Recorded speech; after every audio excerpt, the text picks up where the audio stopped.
कारण सामने आएंगे और कुरान के नविश्तों को आपके सामने पेश करेंगे। Hallelujah, praise the Lord.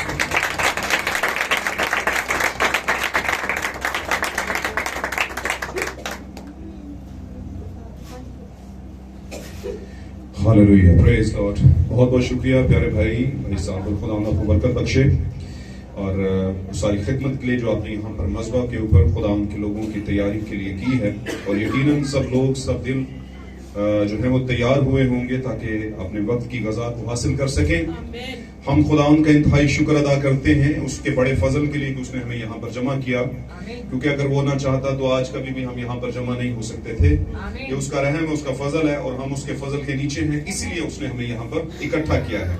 और उसे के इकट्ठा करने का एक ही मतलब है कि आपके वक्त की जो आपको सूट करती हुई ग़ज़ा है वो आपको दे, क्योंकि आपको जो चीजें सूट नहीं करती वो आप पर रिएक्शन करती हैं और रिएक्शन जो है वो फिर काफी चीजें आपके लिए प्रॉब्लम लेकर आती हैं। रिएक्शंस काफी प्रॉब्लम लेकर आते हैं। आमीन। इसलिए खुदा आपको आपके वक्त के ऊपर जो आपके लिए ग़ज़ा है वो देता है।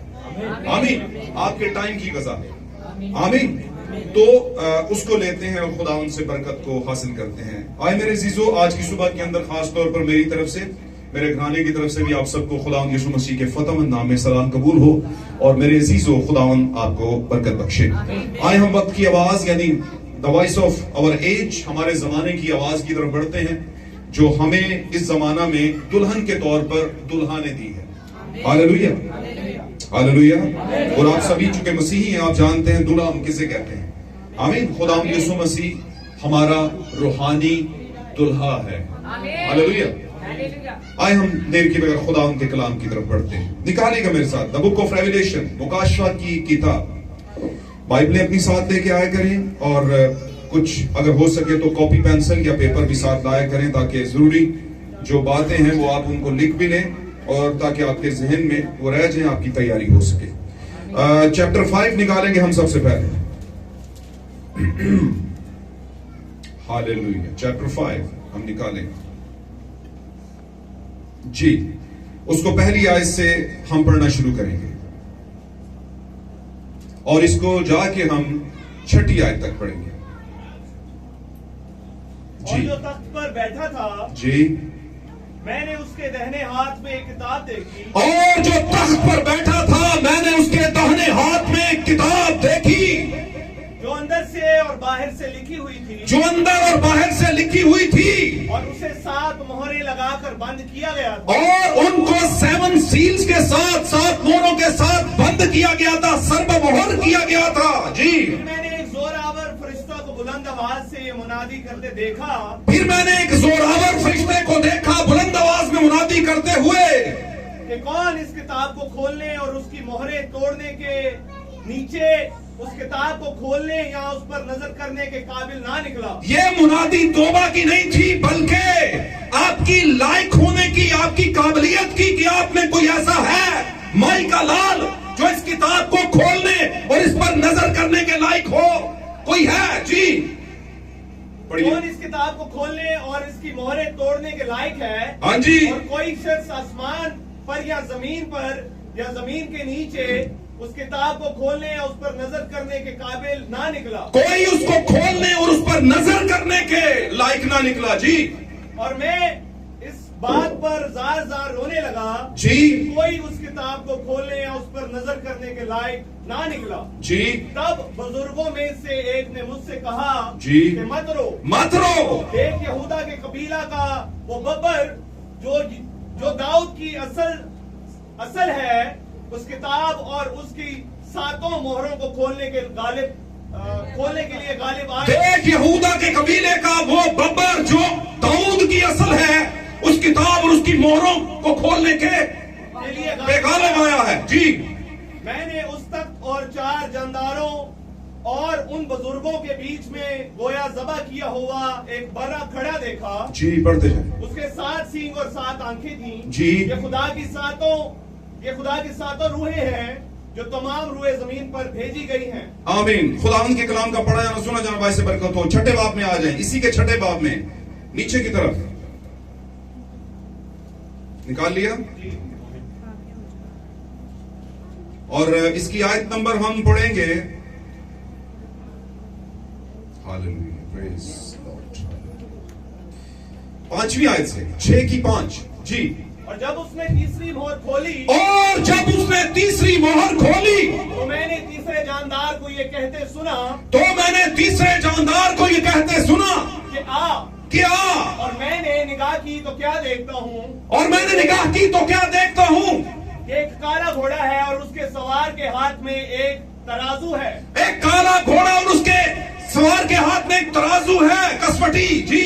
मैंने गोया उन चारों जानदारों के बीच में से ये आवाज आती सुनी, हाँ जी, कि गहियों दिनार के सेब भर, हाँ जी, और जो दिनार के तीन सेर, गहियों दिनार के सेर भर और जो दिनार के 3 सेर जी। तेल और मैं का नुकसान ना कर, और तेल और मैं का नुकसान ना कर। खुदावंद के कलाम का पढ़ा और सुना जाना मेरे अजीजों हम सबों के लिए बाइस बरकत, बाइस रहनुमाई, बाइस इल्जाम, बाइस इस्लाह, बाइस दुरुस्तगी और बाइस बरकत हो। खुदावंद आप सबको बरकत दे।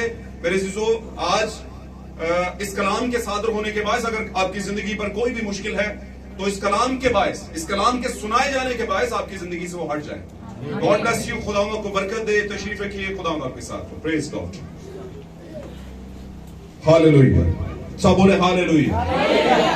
आवाज आनी चाहिए। सब बोले हालेलुया। Praise God. खुदावंद के नाम को जलाल मिले, खुदावंद की तारीफ हो, खुदावंद का नाम मुबारक हो और हमारी जिंदगियों में से उसके नाम को जलाल मिले। हालेलुया।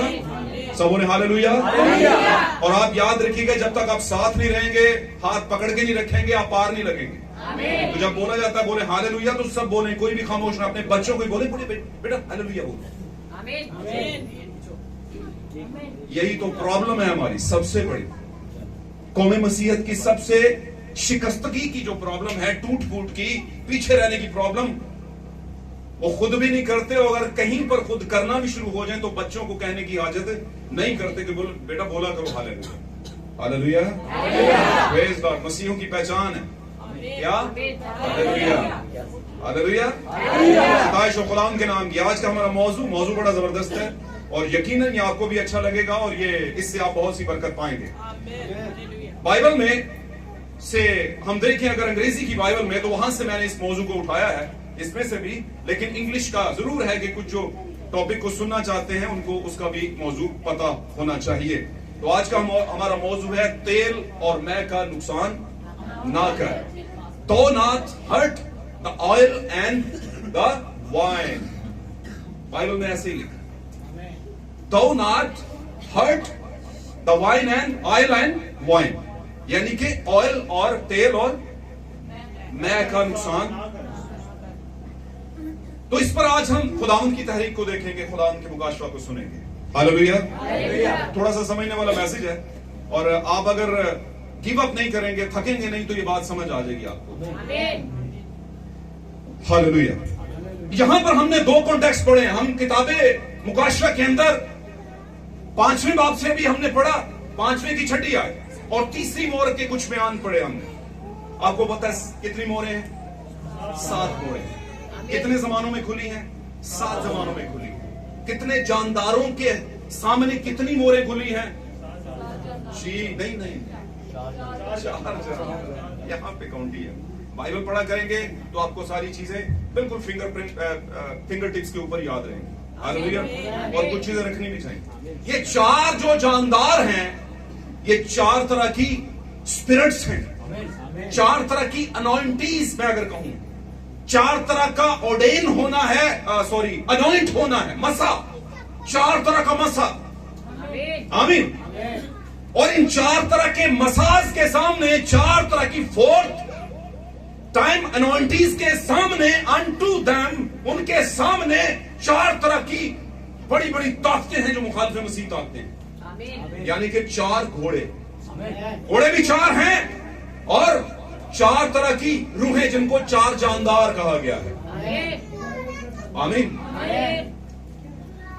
और इस बात को जहन में रखना, ये जानदार कहा गया, इनमें जान है, ताकत है। आमीन।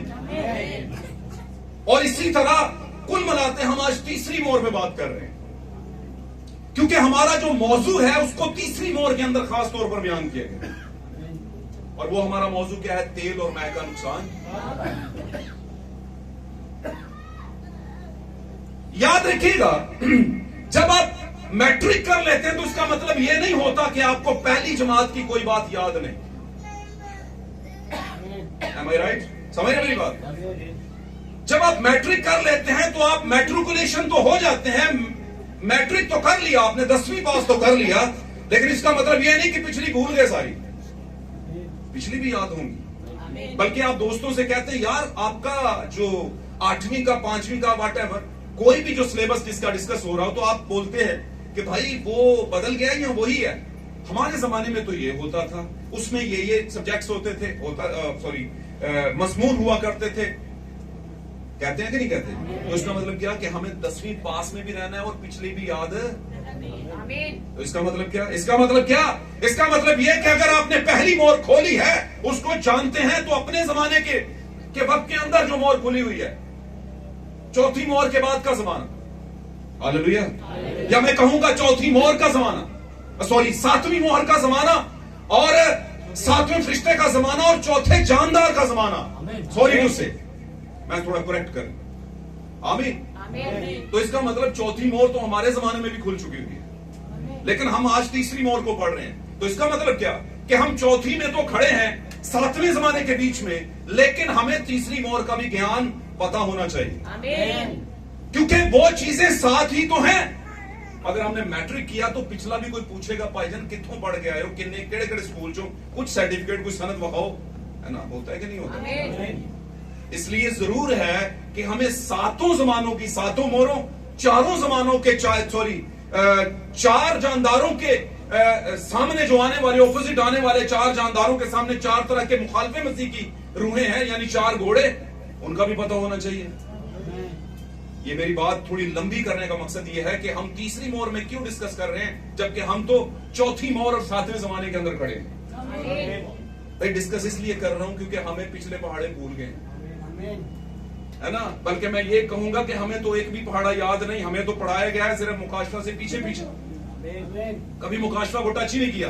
और इसी वजह से चूंकि मुकाशफा को टच नहीं किया, इसलिए हम अभी तक कैन लू सिर्फ, है ना, कहने को हम शेर हैं, लेकिन हम शेर शूर कोई नहीं। समझे मेरी बात? हम शेर ऐसे नहीं है, कहने को शेर हैं लेकिन असल में शेर नहीं। तो मैं चलता हूं उसी तरफ, तेल और मैं का नुकसान ना कर।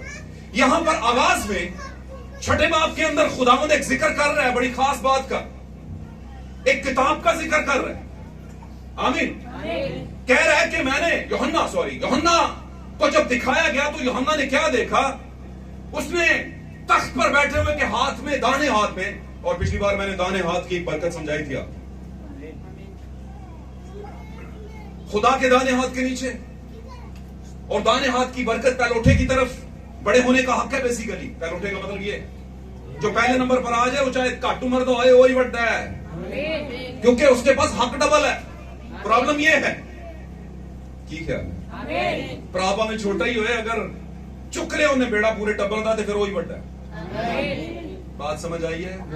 God bless you. बातें समझ आए तो फिर आमीन करना जरूर, क्योंकि आमीन के पीछे आपकी बरकत छुपी है, मेरी नहीं छुपी। मेरी बरकत किसके, इसके पीछे, प्रीचिंग के पीछे छुपी है। मैं अपनी बरकत ले रहा हूं, आप अपनी तो लो भाई। मुंह हिलाने से क्या होगा, आपको बरकत, उसने कहा अपना मुंह खोल तो मैं उसे क्या कर दूंगा, भर दूंगा। हालेलुया। और जो आपका मुंह भर रहा है उसके लिए तालियां कोई नहीं, हमारा मुंह भरता है, हमारे मुंह के लिए हमें खुराक देता है, गज़ा देता है, तो हमारा कुछ तो बनता है कि हम उसको, उसके लिए ताली बजाएं। हालेलुया।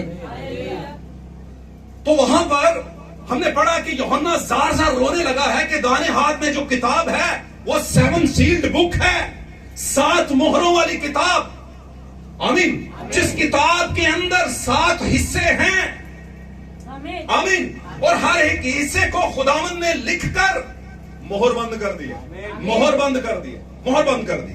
मैं इसको ऐसे समझाता हूं, आप एक चार्ट लेते हैं या एक बड़ा पेपर लेते हैं, उस पर कुछ लिखते हैं, उसको रोल कर लेते हैं, क्या ख्याल है, और उसके कॉर्नर पर क्या लगा देते हैं, एक स्टैम्प। कौन सी मोहर? जैसे पता है घरों के अंदर कई बार दूर से पार्सल आया, आप सारे नौजवान समझते होंगे, बच्चे तो नहीं समझते। दूर से कोई पार्सल भेजे तो उस वो छोटे से गठरी के ऊपर एक लाल रंग की ठप करके लगी होती है, लगा होता है कि नहीं, नीला लाल कोई भी रंग होता है कि नहीं, वो सील होती है, और जब आप उसे ऐसे खोलते हैं तो खोल जाए तो पहली खुली हो तो आपको पता होता है ये सील पहले से, इसका जो मोर है, मोर उसे कहते हैं स्टैम्प, आमीन, बंद करने वाली मोर, उसको खोल देंगे, यार ये तो पहले ही खोले हुआ है किसी ने कॉटन, समझ आई मेरी बात? तो उसी तरह मोर लगा के उसको बंद कर दिया गया, बात समझ रहे? फिर दूसरे जमाने में, आमीन, फिर खुदावंद मोर खोलता है, उस रोल को क्या करता है, बंद करके तो क्या करता है, ऊपर सील लगा लेता है और दूसरे रोल के अंदर डाल देता है उसे। जैसे एक की जगह था ना, सारे में है ना, एक रोल के अंदर दूसरे को डाल लेते हैं, फिर तीसरे को डाल लेते हैं, ऐसे 7 मोरों वाले ऐसे मोरें ऊपर की तरफ थी, क्योंकि मोरों का हिस्सा बीच में नहीं जाता था। कितनों को मेरी बात समझ आ रही? अब मेरे पास ऐसा नहीं है कि मैं आपको करके दिखाऊं, आपने एक पेपर लिया, रोल किया, उसके साइड पर जितों खोल रहा है ना, उसे मोर ला देती, अब नहीं खोलेगा। फिर आपने एक दूसरा पेपर लिया, उसको रोल किया, ये दूसरी मोर का पेपर था, इसमें कुछ लिखा हुआ था, है ना, उसको भी डाल दिया बीच में, ऊपर एक सील आ गई, उसके बाद दूसरी सील बंद आ गया, और करते करते ऐसे सारे रोल करके आपने बंद कर लिए। बाहर से आपने देखा होगा कि 7 मोरे लगाकर इसको रोल किया गया है, और इसको किताब कहा गया है। और आप जानते हैं पुराने अहदनामे में किताब किस तरह की होती थी, ऐसे रोल करके फिर ऐसे खोलते थे उसे, होता है कि नहीं? गॉड ब्लेस यू, हाँ करते जाइए, साथ रहेंगे तो बरकत मिलेगी। God bless you. हम आगे चलते हैं, आप बस मेरे साथ रहिएगा, खुदा आपको बरकत दे, जानते रहिए। 7 मोहरों की किताब थी। अब ये किताब थी किसके हाथ? जो तख्त पर बैठा, जो तख्त पर कौन बैठा था भाई? जिसको आज की दुनिया में लोग बाप, बेटा, और आज की दुनिया में लोग क्या उसे कहते हैं? बोलिए। आज की दुनिया में बाइबल भी यही कहती है कि वो बाप, बेटा और कुद्दस ही है, इसमें कोई शक नहीं है, 2 बार आए नहीं है। हम इस कलाम की वर्ष के खिलाफ बात नहीं कर रहे, ना ऐसा कोई कर सकता है, खुदा माफ करे।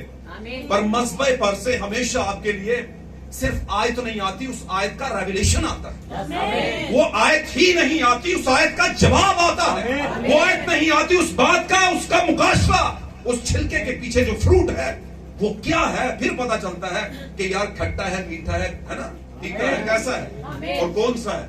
खाएंगे तो पता चलेगा कि ये असल में फल कौन सा, इसका जायका कौन सा था। तो क्या है बाप, बेटा और कुद्दस? ये बेसिकली 3 कैरेक्टर हैं जो मेरे और आपके एक खुदा के अंदर हैं, किरदार, ना के शख्सियात। शख्सियात अलग से 3 मिक्की काउंटी में आता है, और फिर अगर शख्स 3 हो जाए तो कभी भी एक नहीं हो सकते। हालेलुया। रहेंगे मौजू पे, पर जाते जाते ये बात सिखा दूं आपको। जब खुदा ने आदम और हवा को बनाया तो खुदा ने कहा अब से तुम 2 नहीं बल्कि, पूरा लफ्ज बोलो स्टूडेंट, पीछे बैठे बाइबल के स्टूडेंट, अब से तुम 2 नहीं बल्कि, जो कोई तन तुन दी आवाज आई क्या? कौन किसने कहा? हाथ खड़ा करो जिन्हें जिन्हें क्या सच्चाई ना कोई खुदा दे घर चो तुम आप दूजे का क्रेडिट ले लो, दूजे का हक मार जाए जी। God bless you man. 1 2 3 4 5 जी 6 गॉड ब्लेस 7, तकरीबन 7। वाह जी, बड़ी बात है, 7 लोग निकले, एक तन हो गए। एक तन का मतलब की एक जिस्म हो, 2 कालब और एक जिस्म, सॉरी 2 कालब और एक रूह। ये तो बात सुनी थी, ये तो बात सुनी थी कि 2 जिस्म और एक रूह। लेकिन ये बात जब सुनी बाइबल मुकद्दस में कि तुम 2 बदन और एक तन हो गए, तो ये समझ नहीं आई समझ के नहीं। अब मुझे बताओ, आदम तो अलग पैदा हुआ था, बदन था उसका, मर्द था, मेल था, है ना, और फीमेल जो थी वो हवा थी, उसकी है जो अहलिया बीवी है उसकी, तो कैसे एक थे वो तो अलग, है ना। अगर एक ही होते तो कैसे इब्लीस जाकर हवा को गुमराह कर लेता और अपनी साइंस पढ़ा देता? गाल समझ आ रही? इसका मतलब क्या कि 2 बदन कभी भी एक जिस्म हो, तो फिर खुदावन क्या झूठ बोल रहा है भाई? नहीं, खुदावन झूठ नहीं बोल रहा, हमारे समझने में प्रॉब्लम। हम चीजों को अपनी साइंस से समझना चाहते हैं, कभी भी नहीं आएंगी समझ। लिख के ले, दुनिया के लोग इस पे कोशिश कर चुके हैं, और दुनिया के सिर्फ लोग नहीं, नामी ग्रामी लोगों ने कोशिश की है कि समझ जाए। नहीं, नबी बयान करता है ये ना तो सेमिनरी से, ना ही साइंस से, ना ही बड़े बड़े कोर्सेज से, ना ही बड़े बड़े कॉलेजेस से बाइबल समझ आएगी। आप एक चीज से आएगी, और वो खुदा से मांगे। और वो किससे आएगी? खुदा के दिए हुए इलाही मुकाशफा से। Hallelujah, praise God. खुदा मुकाशफा देगा तो समझ आएगी। एक ही फैमिली के दो बेटे, काइन और बोलते जाएंगे साथ, खुदा बरकत देगा। एक ही मां बाप के जेरे साया ऊपर बढ़े, है ना, 20-22 साल के हो गए होंगे। खुदा भी एक ही है, दोनों लेकर आए हैं कुर्बानियां, हदिये कह ले, सैक्रिफाइसेस। एक की फर्क कुर्बानी, दूसरे की फर्क कुर्बानी। एक टोटली डिफरेंट, दूसरा टोटली उससे ऑपोजिट, अलग तरह का। चलो यार जल्दी जल्दी चीज ले वो, चलो तू मिठाई आंदी है और डब्बे च पैक शैक उत्ते है ना, पन्नी अलग चाड़े हुए, खूबसूरत सा गोल्डन पेपर, ऊपर फूल भी लगा होता है। सर ये चर्च के लिए नहीं भाई, आगे टेबल पर रखे, कहते हैं कि नहीं। दूसरा ले आया फ्रूट श्रूट, बड़े से डल टोकरी बना के जो लेके जाते हैं ना, दिन करने जाएं, मंगनी करने जाएं, फलान ढमकान के लिए ना, बड़ी सी बना के अच्छे अच्छे फ्रूट लेकर जाते हैं। वो भी टोकरा बनाया, लाकर रख दो ये सामने, तो बात थोड़ी सी मिलती जुलती नजर आती है। को जाई ना थोड़ी मिठाई दे फर्क है, कड़ी प्रॉब्लम है। तो वही बने बनाते खूबसूरत चर्च ने, खूबसूरत तंजीमें हैं, खूबसूरत पास्टर्स हैं इनके। पास्टर्स का मतलब ये खूबसूरत चर्च की कलीसियां हैं, कोई कमी नहीं है। रखो इन्होंने सामने चमका के। बात समझे कि नहीं समझे? हम अपने टॉपिक की तरफ जाएंगे, आखिरी बात समझाऊंगा, उसके बाद जाएंगे। मुझे पता है मैं अपनी टॉपिक से आगे हटाऊं, लेकिन ये चीजें आपके लिए बड़ी जरूरी है। असल में कुछ चीजें खुदा की तहरीक से होती हैं, हमारे अंडर कंट्रोल नहीं होती। आमीन। लेकिन दूसरों के लिए बाइस बरकत हो जाती है। कहते हैं भाई जी दूसरा टॉपिक तो ठीक सी, आज गल करके ना बेचा अलग भी कर गए, ये बात नहीं पहले सुनी। तो हम आगे बढ़ते हैं, टाइम बचाएंगे, टाइम पहले ज्यादा हो चुका। क्या हुआ कि वहां पर दोनों एक ही फैमिली में बड़े पले फले और सो कॉल्ड भाई थे, कहने को भाई थे। ना समझ रहे हो? एक भाई हदिया लेकर आ रहा है भेड़ के बर्रों का और उसकी चर्बी का, कुछ हदिया लेकर मज़बा के ऊपर। दोनों ने मज़बे बना लिए, यानी पत्थरों के मज़बे दोनों ने बना लिए। और दूसरे ने भी मज़बा बनाया उसके ऑपोजिट साथ में, तो उस पर उसने फ्रूट्स अच्छी अच्छी किस्म के लाकर रख दिए। क्यों जी? अब प्रॉब्लम तो कोई नहीं था, फ्रूट भी अच्छे ही होते हैं, पाक होते हैं। और फ्रूट्स के बारे में बाइबल में बहुत से लोग हवाला देते हैं, लो जी पहले फलों से खुदा उनकी ताज़ीम कर, वो फल लेकर आया, तो इसमें प्रॉब्लम क्या है? क्यों जी? समझिए मेरी बात। तो प्रॉब्लम तो कोई नहीं था, एक प्रॉब्लम था, गलत टाइम पे गलत रेवलेशन था उसके पास। जो सही रेवलेशन उस टाइम के ऊपर जिसको समझता था वो हाबल समझता था। हाबल को पता था खुदा कौन सी कुर्बानी पसंद करता है। खुदा जान की कुर्बानी पसंद करता है। और आगाज ही से जो चीज चल रही थी उसको हाबल अपनी फैमिली में रह के फॉलो कर रहा था, लेकिन फैमिली वालों ने कुछ नहीं बताया होगा, आई थिंक सो। और अगर बताया भी होगा तो सिर्फ किसने? आदम ने। आदम ने बताया, क्योंकि पुत्र दी प्यो नूं थोड़ी बहुत फिक्र होती है। तो कहता पुत्र चल मर्जी तो तेरी अपनी है, पर असल गल आई। समझ आई मेरी बात? फिर जब पुत्र सारी जिंदगी गुजार के रूल के जब बड़ा होता है, समझ आती है, जमाने के धक्के खाता है, जलील होता है, ख्वार होता है, उसके बाद फिर वापस आता है, बाप गले लगाता है, फिर कहता है नहीं यार असल चीज इतिहास ही। फिर उसे पता है, फिर लोगों को प्रचार करता है, भाई असल बात ये है, मैंने समझा है, मैंने दर दर के धक्के खा के से देखा है कि जो चीज मैसेज में मिलती है वो लेफ्ट राइट के किसी और दुकान से नहीं मिलती है। ये है असल। तो भाई आदम ने जरूर हाबल को बताया होगा, और हाबल ने उस मुकाशफा को रिसीव किया। मुकद्दस पौलुस कहते हैं मुझे ये बात खुदावंद से पहुंची और मैंने यह कलीसिया तुमको भी पहुंचा। अब अगर आज की डेट की बात करें तो मैं कहूंगा आपका खादम, यानी कि मैं यहां पर खुदा का खादम और आपका खिदमत गुजार यहां पर वो बात बता रहा हूं जो नबी के बायस हम तक पहुंची और मैंने आपको भी पहुंचा दी। और नबी के पास कहां से आती है? खुदावंद से आती है, यहोवा एलोहीम से आती है। यहोवा एलोहीम का जो मुंह होते हैं, जो बनते हैं, वो नबी ही होते हैं, उसके बाद कोई और मुंह बनता है, यानी कि चर्च, हैकले और कलीसिया। हालेलुया। ये एक तरीकाकार इस बात से समझने। तो क्या है भाई, हाबल की कुर्बानी कबूल हुई क्योंकि हाबल की कुर्बानी मुकाशफा के नीचे थी। हाबल को अपनी कुर्बानी का रेवलेशन पता था, हाबिल को पता था कि मैं जो कर रहा हूं क्या वो गलत है या सही, लेकिन ऐसे लगता है कि जैसे काइन को भी पता था कि मैं जो कर रहा हूं यही सवालात है, यही सब कुछ है, इसके बाद आगे कुछ नहीं। आमीन। लेकिन खुदावंद के उस रिएक्शन ने बता दिया, जब आग आसमान से उतरी और मज़बा पर पड़ी हुई कुर्बानी को भस्म कर दिया, यानी कि उसको कबूल कर लिया, तो फिर पता चला कि खुदा किसकी तरफ खड़ा है, खुदा किसके साथ खड़ा है। और ना सिर्फ उसने उसकी कुर्बानी को कबूल किया, उसके हदिया को, बल्कि हाबिल को भी कबूल कर लिया।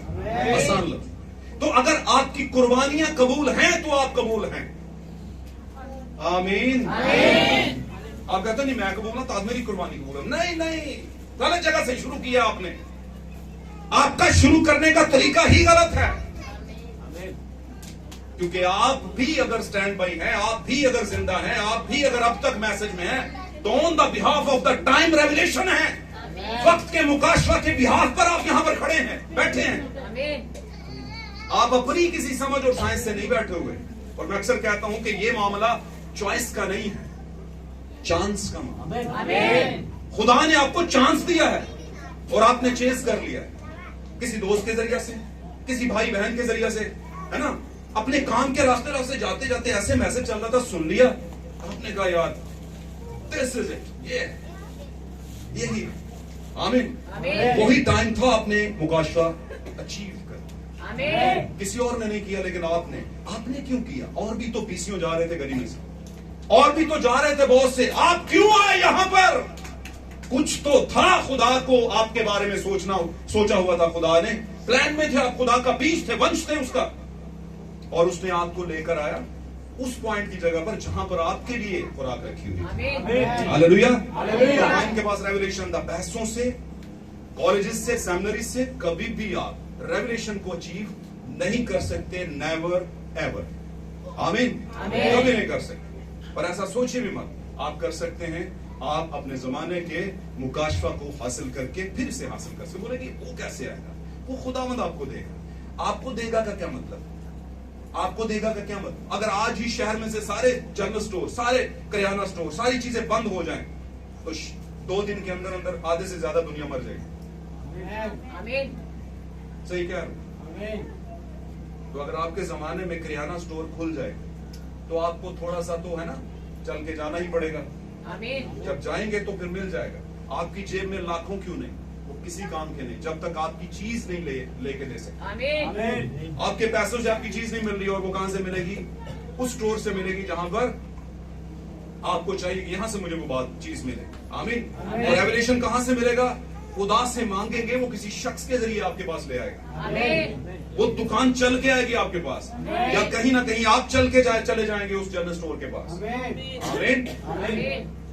तेल और मैं का नुकसान न करे। हालेलुया। खुदा के हाथ में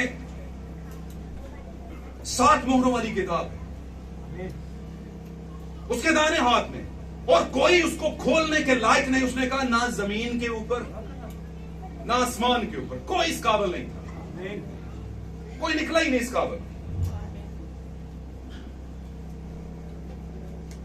और इसमें एक पॉइंट की बात बता रहा हूं आपको। उसने कहा इसे खोलने के लायक की तो बात बड़ी दूर की है, इसे नजर भी नहीं इस पर करने के लायक।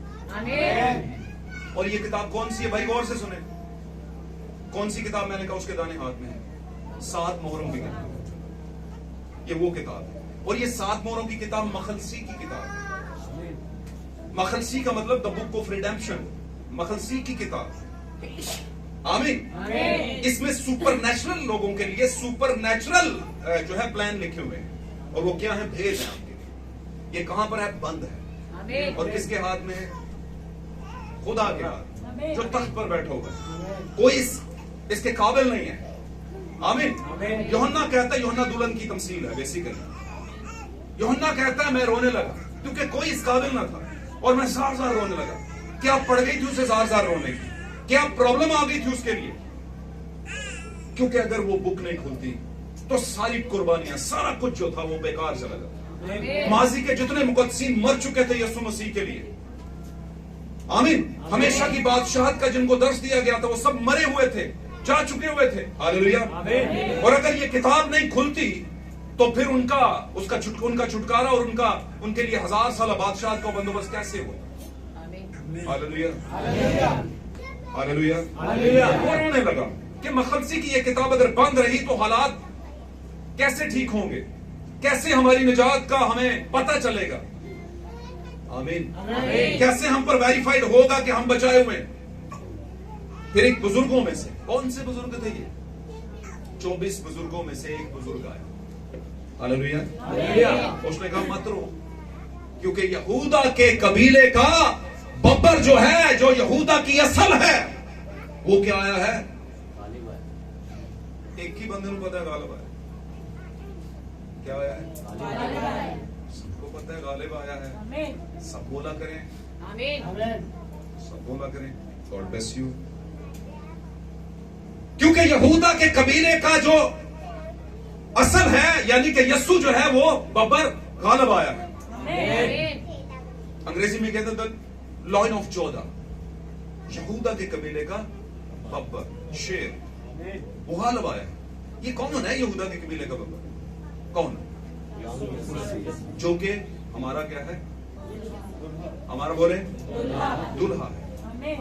अब अगर दुल्हा गालिब आया है और वो दाऊद की असल है ना, और वो ही इस किताब को लेने, उस पर नजर करने के लायक है, तो उसकी दुल्हन तो उसका क्या है? जलाल है। वो ये राज की बातें अपनी दुल्हन से कभी रोक के रखेगा? नहीं रखेगा। तो आज की डेट में अगर मैं बात करूं, इस जमीन के ऊपर यस्सु की वो दुल्हन है, जिस तरह वो गालिब आया और उसने दाहिने हाथ से क्या ले ली? बैठे हुए के हाथ से किताब ले ली। हालेलुया। और वो यहूदा का बब्बर है और वो गालिब आया है, यानी ओवरकमर हुआ है, गालिब आया है। हालेलुया। हर वो बात जो उसके मुतल्लिक लिखी गई थी उसको पूरा करके आया है जमीन पर से। हालेलुया। इसी तरह जो उसकी दुल्हन है, जो कुछ उसकी दुल्हन के मुतल्लिक यस्सु ने या पुराने अहद के नविश्तों के अंदर जो जो कुछ और रसूली दौर में जो जो कुछ कहा गया, प्रेडिक्ट हुआ, वो पूरा करेगी, गालिब आएगी। तो फिर उसके पास ये 7 सील्ड बुक आएगी। और वो 7 सील्ड बुक किसके पास थी? यहोवा पाक खुदा के दाहिने हाथ। फिर किसके पास आ गई? बेटे के हाथ। हालेलुया। और मैंने देखा, यहां पर वो कहता है यूहन्ना के, मैंने जब उसे देखा तो वो बर्रा था। आमीन। क्या हुआ? बर्रा, बर्रा खड़ा।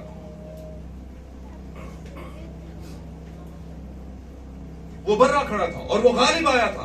और उसने जब वो किताब ले ली तो लिखा है पाक कलाम के अंदर कि जमीन के ऊपर की, आसमान के तले की, जमीन आसमान के ऊपर की तमाम जितनी भी चीजें थी, उन सब ने चिल्लाना शुरू कर दिया।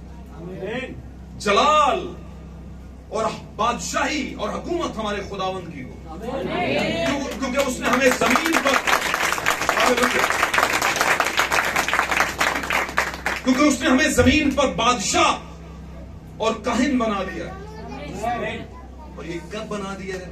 जब वो किताब खुली है, जब वो किताब ले ली गई है। और ले लेने का दावा किसने किया? बर्रा ने। आमीन। याद रखिए, आसमान पर तो खून और गोश्त जा नहीं सकते। जा सकते हैं क्या? सामने देखेंगे तो एक नई बात समझ आएगी। आसमान पर लिखा है खून और गोश्त खुदा की वाशी में दाखिल। तो यस्सु ऊपर लौलहान बर्रे के दौर पे क्या कर रहे हैं? बड़ी समझने वाली बात, समझने वाली बात। आप बोलेंगे लिखा है भाई लौलहान बर्रा देखा, तो मुझे बताएं ये जो लौलहान बर्रा देखा था, ये यूहन्ना ने देखा कहां पर था? बोलिए बोलिए बोलिए, कहां पर देखा था? नहीं नहीं नहीं, यहीं पर मुकाशफा में जब देख रहा है, कहां पर देख रहा है? रोया में आसमान पर। हाँ, रोया में आसमान पर उठा लिया गया, आसमान पर देखा। यानी उसका देखने का जो जगह थी वो बदल चुकी थी, आसमान पर जा चुका। अब वो भी खून और गोश्त की हालत में आसमान पर नहीं गया हुआ था जी, रूह में उठाया, रूह में उठाया गया था। और उसका बदन और खून जो था वो पीछे ही था, वो नहीं था ऊपर, जिसको आप नॉर्मली अल्फाज में, आसान लफ्जों में महाराज कहते हैं। महाराज हो गई। महाराज का लफ्जी मतलब है, अरबी का लफ्ज है महाराज। महाराज का लफ्ज है, लफ्ज असली मतलब है कि बदन पीछे रह जाए और आपकी रूह जो है कहीं और परवाज कर जाए, पर्दा वक्त के उस पार चली जाए, इस कायनात की हर चीज के दूसरी तरफ चली जाए और उस तरफ क्या कुछ हो रहा है वो देख कर आए। ये है इसका मतलब। तो यूहन्ना को इन सारी बातों का ज्ञान देने के लिए, पहचान देने के लिए उसे रूह में ऊपर उठाया गया। अब मुझे आप बताएं बात कि जब उसे रूह में ऊपर उठाया गया तो उसे ऊपर खून कहां पर नजर आ गया? क्योंकि खून तो आसमान पर जाता ही नहीं, ना ये खुद खून में ऊपर गया था। इसका मतलब क्या? इसका मतलब ये है, हमारे जमाने के प्रोफेसी लेकर आने वाले भाई बताते हैं, भाई ब्रैनम अपने एक मैसेज में बताते हैं, वो कहते हैं कि आज की डेट में यीशु मसीह का जो लहू है वो रूहुल कुद्स है। आज की डेट के अंदर यीशु मसीह का जो लहू और जिंदगी है वो उसका रूह है। आज की डेट में जब हम कहते हैं रूह हम यीशु के लहू को बुलाते हैं, बहुत दफा हम कहते हैं यीशु के लहू में नहाएं। बात समझ रहे? तो ये यीशु का लहू वो वाला नहीं जिसमें नहाए, और इसका ये भी मतलब नहीं कि तब बहा था अब बहता नहीं है। उस टाइम पे बहा था लेकिन अब भी बहता है, लेकिन उस वक्त वो किसी और सूरत में बहता था और आज वो किसी और सूरत में बह रहा है। आमीन, हालेलुया। बातों को समझे। इसका मतलब यह है कि वो जब ऊपर था तो उसने जब उसको देखा तो रूहानी तरीकाकार में देखा, और जब उसे रूहानी तरीकाकार में देखा तो ये वो वाली हालत ही थी ना, जरा सख्त मुश्किल जी डाल है समझने के लिए। जब वहां पर उसे देखा आसमान के ऊपर तो रूहानी तरीकाकार में देखा, रूहानी हालत में देखा। तो रूहानी हालत में देखने का मतलब है कि ये ज़बा किया हुआ बर्रा, लहूलहान बर्रा तो है, लेकिन ज़बा कब हुआ है? क्या वो जो जमीन पर हुआ था वो वाला, या जो अज़ल से ज़बा किया हुआ था वो वाला? कौन सा? अज़ल से ज़बा किया हुआ बर्रा, मेरा रब का खुदावंद यीशु मसीह ये वाला देखा था जो अज़ल से ज़बा हुआ था,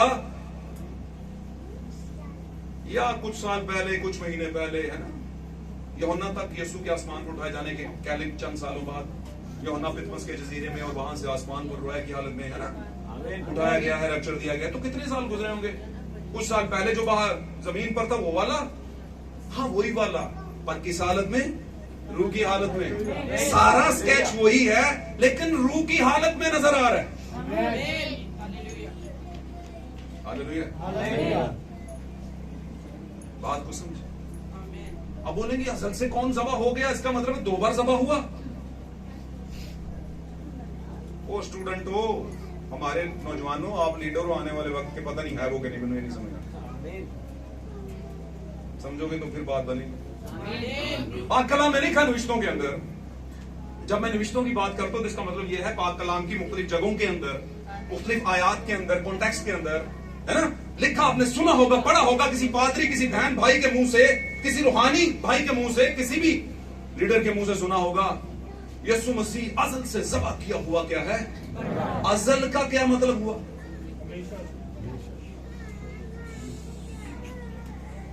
अच्छा चल, अल्फा और अव्वल और अज़ल और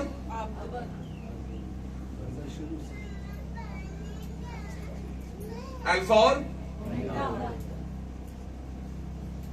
अव्वल और अज़ली और जरा आसान रहेगा, बोल लोगे जरा। अज़ल से आगे की समझ कुछ को नहीं आई थी, बच्ची को आ गई थी वैसे, उन्होंने क्या अज़ली और अज़ली और अबदी को तो मौत नहीं, अज़ली और अबदी का खून नहीं बहता। गल समझ आई है? तो फिर ये ऊपर यूहन्ना को लहूलहान मैं जो पॉइंट दे रहा हूं आपको, उस बात को पकड़ लो। अगर ये पॉइंट फाड़ लेना तो इन्ना तो समझ आ जाएगा कि असल दे विच पोर्शन 1 पोर्शन 2, हिस्सा 1 हिस्सा 2, हिस्सा 1 हिस्सा 2, पार्ट 1 पार्ट 2 जिन्हों कहते हैं। पार्ट 1 में वो अज़ली है, पार्ट 2 में वो क्या है? पार्ट 2 में वो क्या है? अबदी नहीं है, क्योंकि अबदी को मौत नहीं। पार्ट 2 में वो जिस्म के अंदर है, आमीन, अव्वल है, जिसका आखिर भी होना होता है। गल समझ आंटी तो बोलो आमीन। किन्नू किन्नू आ रही है, हाथ खड़ा करो। हाँ, अजली ते अबदी समझ आई है भाई खालिद। अजली अबदी वो होता है जिसको मौत नहीं होती, ना ही उसकी मौत है, ना ही उसका कोई शुरू है, ना ही उसका। लेकिन जो अव्वल है उसका आखिर भी, शुरू भी है और फिर आखिर भी है। तो जमीन पर यीशु क्या था? अव्वल और जो शुरू हुआ एक बच्चे की हालत में, शुरू का मतलब पैदा हुआ। 12 साल की एज में बहस वकी फरीसियों से, कुल मिला के आगे चल के रूह कुदस का खुदा रूह जो है उस पर उतरा। आमीन। उसने कहा बाप मेरे अंदर रहता है, सही है। उसके बाद कुछ ही महीनों दिनों के बाद कह ले कुल मिला के उस पर ट्रायल चला, उस पर आजमाइश आई, सारी चीजें हुई उस पर, और उसको उस पर सियासत चली, वाकला में लिखा है। और उसे पकड़वाया गया, कोड़े लगे, कांटों का ताज और इसी तरह कील भी और कोड़े, सारी चीजें जो मैंने पिछले दिनों में पढ़ाए हैं, 7 रकम पढ़ाए हैं। आमीन। जिस्म पर लगे और फिर कब्र में, और कब्र के बाद 40 दिन तक जमीन पर और फिर आसमान पर उठा लिए। तो ये कुल मिला के चीज थी। तो खात्मा जमीन पर उनके जिस्म का, खात्मे का मतलब जमीन पर तो नहीं है उसका जिस्म। Hallelujah, hallelujah. सवाल ने इस बहुत ज्यादा, पर तुसी तो करने नहीं, काटना फिर किसी टाइम बैक इंतकाल करना, लेकिन हम वहीं पर रहते हैं। तो यीशु मसीह क्या है? अजल से जबा क्यों बर रहा था? कहां पर जबा हुआ था? यहां पर जबा हुआ। खुदा ने उसे जहन में जबा कर लिया, कर लिया। आमीन। वो जो खुदा के अजली इरादे में जबा हो चुका था, आप भी सारे खुदा के अजली इरादा में अगर हैं तो हैं यहां पर। आमीन। 100% फैसला मैं नहीं करता, ये खुदा को पता होता है। मैंने कहा अगर आप खुदा के अजली इरादा में हैं, अगर हैं तो इसीलिए तो यहां पर है। आमीन। वरना शायद आप यहां पर ना होते। आगे चलते हैं। तो अजली बेटा वहां पर ज़बा हुआ है, और वही हालत जो अजली बेटे की यहां पर थी, वो जमीन पर बदन में ज़बा हुई और फिर आसमान पर गई। और वो आसमान पर रूहानी है, अजली है, अबदी है। आमीन। लेकिन जमीन पर वो वक्ती। हालेलुया। अब वो उसने देखा, जब देखा तो उसने तख्त पर बैठे हुए के हाथ से क्या ले लिया? क्या ले लिया? किताब को ले लिया। लिखा सबने हमद करना शुरू कर दिया, खुशी करना शुरू कर दिया कि हमें क्या कर दिया? बादशाही मिल गई। मोहरों के खुलने से बादशाही मिल गई। बात तो ऐसी लग रही है कि अगर वो 7 मोहरें खुलेगी नहीं, किताब खुलेगी नहीं, तो हमारी बादशाही सामने आएगी नहीं। असी कहने उन्हें जान दे दी थी बादशाही साड़ी होगी, नहीं हुई ना। अभी हम मसीही होते हैं, बादशाही हमारी होगी, नहीं हुई। हम पादरी होते हैं, बादशाही हमारी होगी, नहीं हुई। हम एल्टर होते हैं, वर्शिपर होते हैं, बहनें होते हैं, भाई होते हैं, प्रेयर वॉरियर होते हैं, है ना, प्रिसाइडर होते हैं, व्हाटएवर जो भी होते हैं, बादशाही कोई नहीं हुई। टिल देन, तब तक ये बादशाही आपकी नहीं जब तक वो किताब आपके लिए खुली नहीं। और अगर वो किताब आप पर बंद है तो बस ऐसा ही है। और फिर बताता हूं खुलेगी कैसे। कोई एक तो पड़ा होगा इस जमीन पर, जनरल स्टोर, सुपर स्टोर, जहां से आपको वो किताब मिलेगी। कोई तो ऐसा सुपर चर्च होगा जो सुपर नेचुरल चीजों की बात करता है, जिनको बड़ी गालियां पड़ती हैं। बहुत से लोग उन्हें बहुत कुछ कहते हैं। तो हमें ये याद रखें, लेफ्ट राइट देखने वाले कभी मंजिल तक नहीं पहुंचते। आ कह रहे सी मैं इस मारे नहीं जाना, ओ कह रहे सी मैं इस मारे नहीं जाना, ओ कह रहे सी मैं इस मारे नहीं करना, ओ कह रहे सी कभी मंजिल तक नहीं पहुंचो। मैं उस मंजिल की बात कर रहा हूं जो सब मंजिलों से बड़ी मंजिल। मैं जमीन की मंजिलों की बात नहीं कर रहा। Hallelujah, God bless you. तेल और मैं का नुकसान ना कर। याद रखिएगा, शॉर्ट सी बात कर। यहां पर खुदावंद ने तीसरी मोहर में घोड़ा निकला है। कौन सा घोड़ा निकला है जी? काला घोड़ा। काला घोड़ा, ब्लैक कलर जो है, खास तौर पर कलों के कलर जो है, काले रंग, रंग जो होते हैं, इनकी जुबानें होती, इंस्पिरेशंस होती। आमीन। ये तारीकी को टोटल तारीकी हो चुकी थी, गहरी तारीकी। एक बहुत काला दौर आया था, गहरा काला दौर कलीसिया के ऊपर। और इस टाइम का जो जानदार है वो कौन सा था? कौन सा जानदार कौन सा था इसके खिलाफ जो आया? पढ़िए इसको।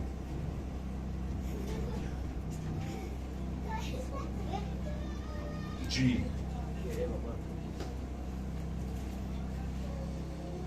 Hallelujah, praise God.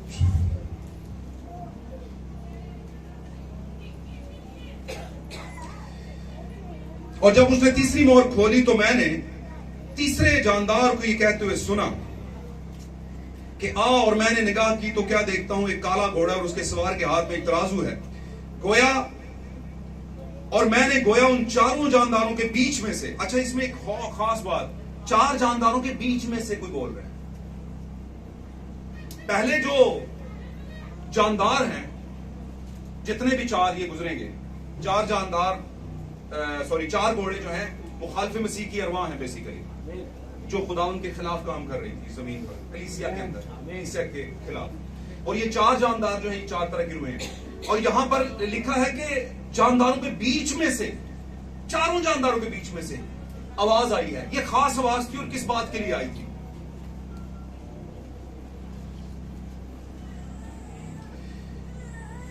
बीच में से ये आवाज आती सुनी कि कहियों दिनार के सेर भर और जो दिनार के 3 सेर और तेल और मैं का नुकसान न कर। यहां पर कुछ वजन की बात हो रही है, कुछ पैमाइश की बात हो रही है, कुछ तोलने की बात हो रही है। यानी यहां पर जब काला घोड़ा आया तो जमीन पर हर तरफ कहत है। किस चीज का कहत है? और ये जो मुकाशफा किताब है, निशानों की अलामतों की किताब है, इसमें जो लिखा हुआ है ये निशान है, बेसिकली अलामतें हैं, ये किसी की तरफ इशारा करती हैं। कहत पड़ चुका है, जमीन पर कुछ खाने को नहीं मिल रहा। मतलब क्या कि खुदा का सही कलाम जो है वो खाने को नहीं मिल रहा। और जिनके पास है वो क्या कर रहे हैं? वो कलाम को क्या कर रहे हैं? बेच रहे हैं। वो खुराक को क्या कर रहे हैं? बेच रहे हैं। ये 3 मराहिल की गजा है, यहां पर गौर से सुनिएगा। बल्कि मैं अगर इसे 4 मराहिल की कहूं तो वो ज्यादा सही रहेगा। सबसे पहले गहियों, उसके बाद जौ। आमीन। आप देखें कि गहियों जो है वो महंगा मिल रहा है। दिनार का कितना मिल रहा है? सेर मिल रहा है, 1 किलो या जो भी उसकी पैमाइश है। लेकिन जो है दिनार के 3 सेर मिल रहे। ऐसे लिखा हुआ है, ऐसे लिखा है ना, ऐसे लिखा। जो दिनार के 3 सेर मिल रहे। कहियों दिनार के सेर भर और जो दिनार के 3 सेर मिल रहे हैं। इसका मतलब है कि जो सस्ते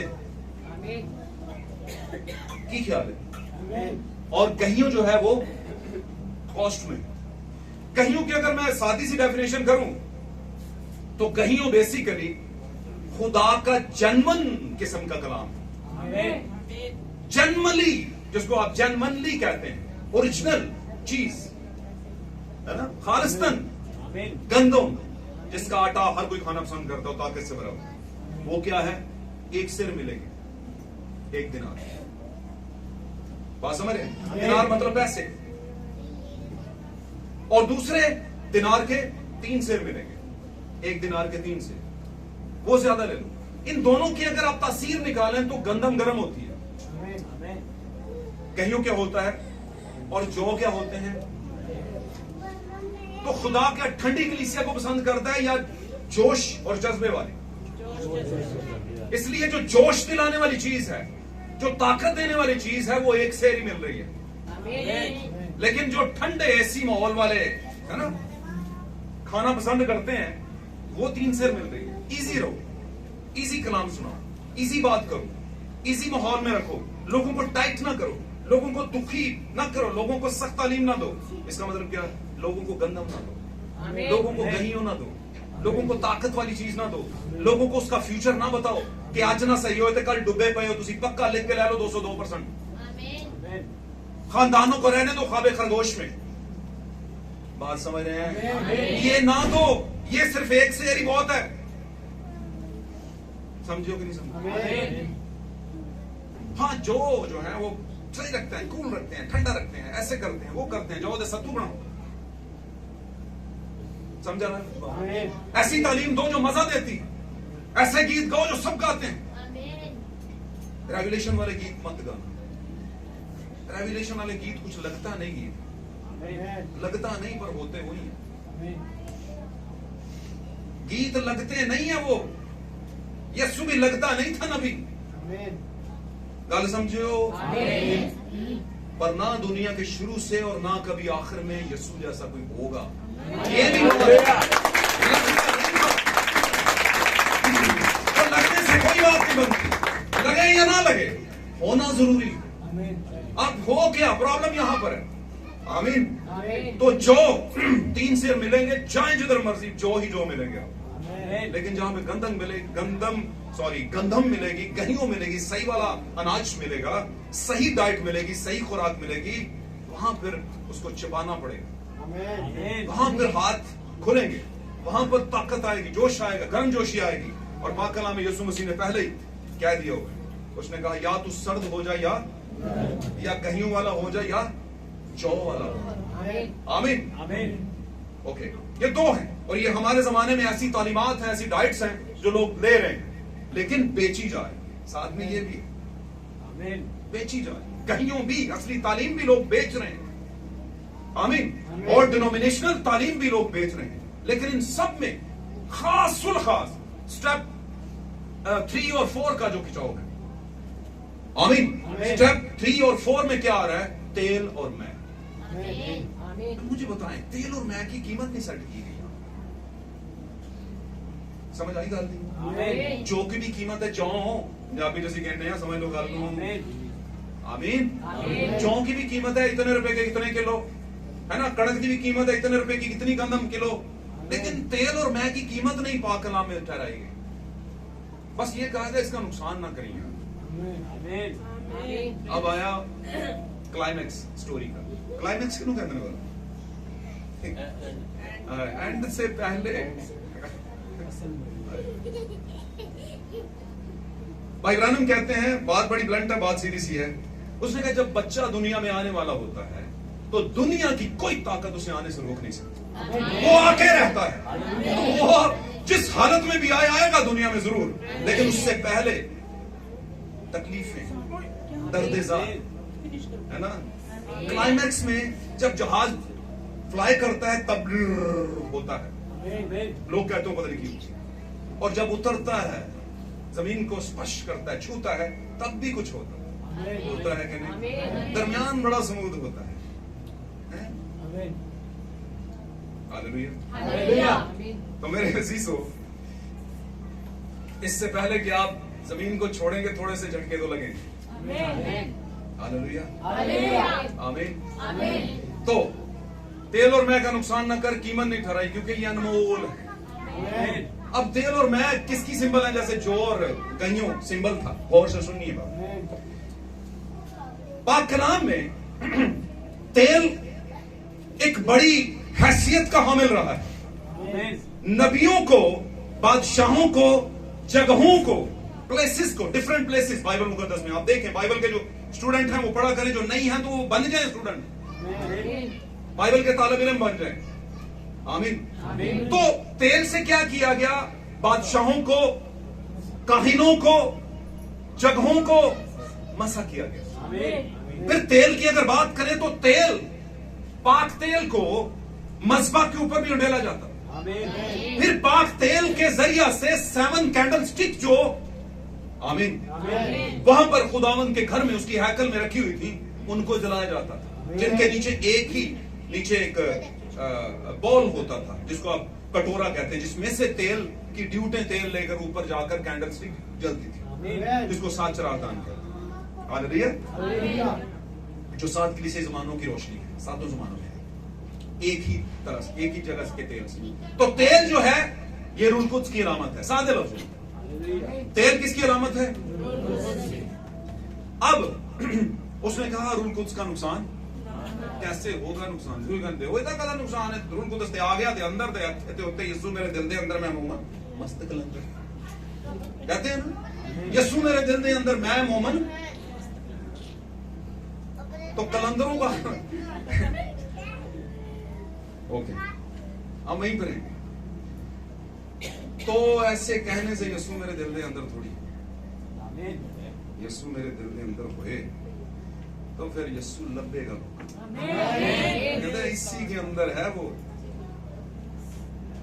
आ गया था एक यसू के पास रात के टाइम पे आलम, कहता है खुदा मैं जानता हूं, उस्ताद सॉरी खुदावन नहीं कहता था, उस्ताद मैं जानता हूं जो काम तू करता है वो कोई और नहीं कर सकता जब तक खुदा उसमें ना हो, खुदावन की तरफ से उसे ना दिया। तो भाई अगर आप हम सब यसू मेरे दिल के अंदर है दावा भरते हैं, है ना, कुछ तो कहते हैं जय यसू दी हर्ष है और पीला प्याला सबरदा कोई नहीं, है ना, कोई नहीं बेली खबरदार नहीं,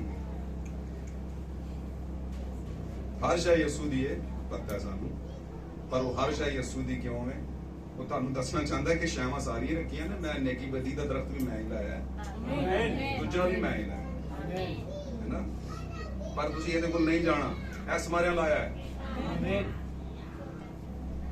आमीन। तो रूल कुद्स उसने कहा तेल का और मैं का नुकसान न कर। तेल क्या है? रूल कुद्स की नामत।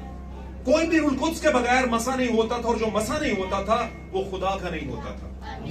आप अगर देखें तो माजी में 120 की जमात जब तक रूल कुद्स नहीं मिला, मसा का तेल नहीं मिला, हालेलुया, मोहर नहीं हुई, वो खिदमत के लिए निकली नहीं, क्योंकि खुदा को पता था रूल कुद्स मिलेगा, मेरी बातों का अनुभव होगा, इनको समझ आएगी, समझ ये पैरामीटर करेंगे मैंने कहा क्या था और उसका मतलब क्या है, कौन करेगा वो रूल कुद्स समझाएगा।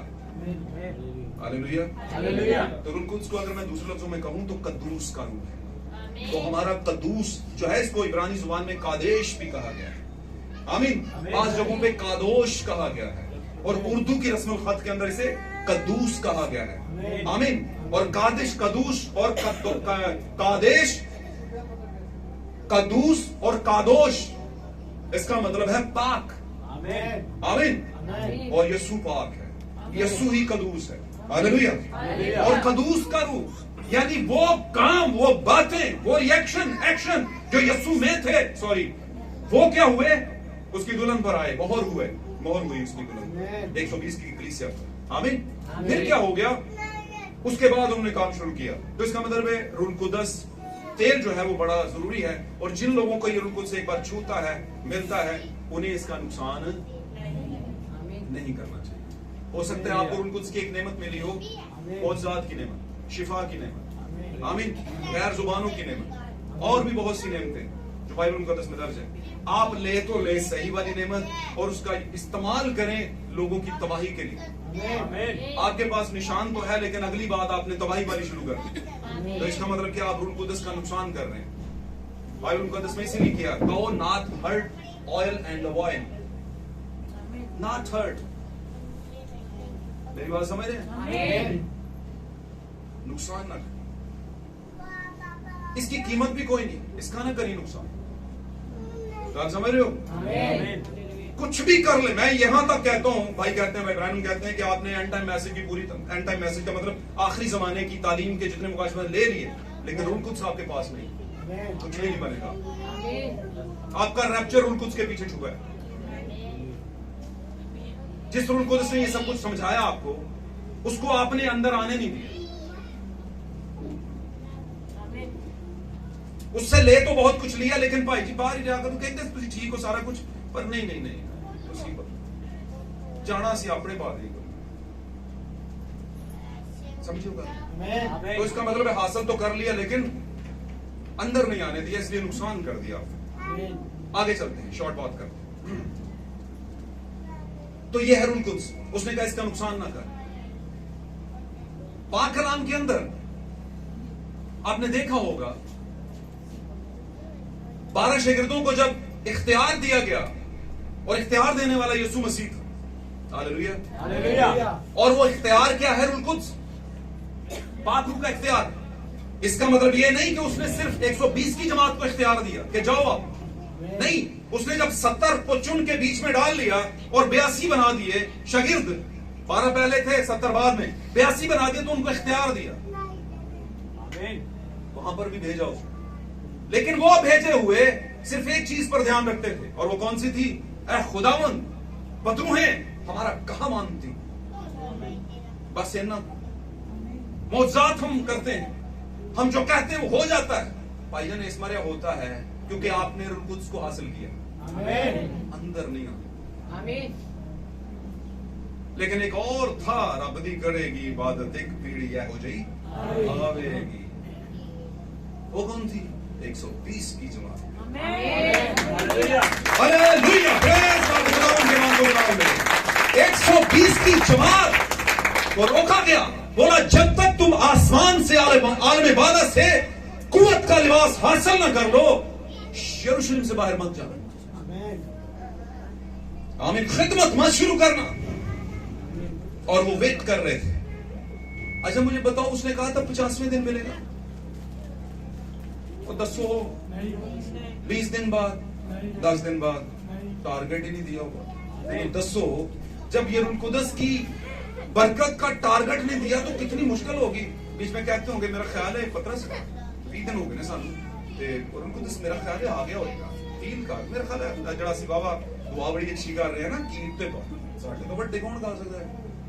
समझ आंटी जी आंधी तो होएगी।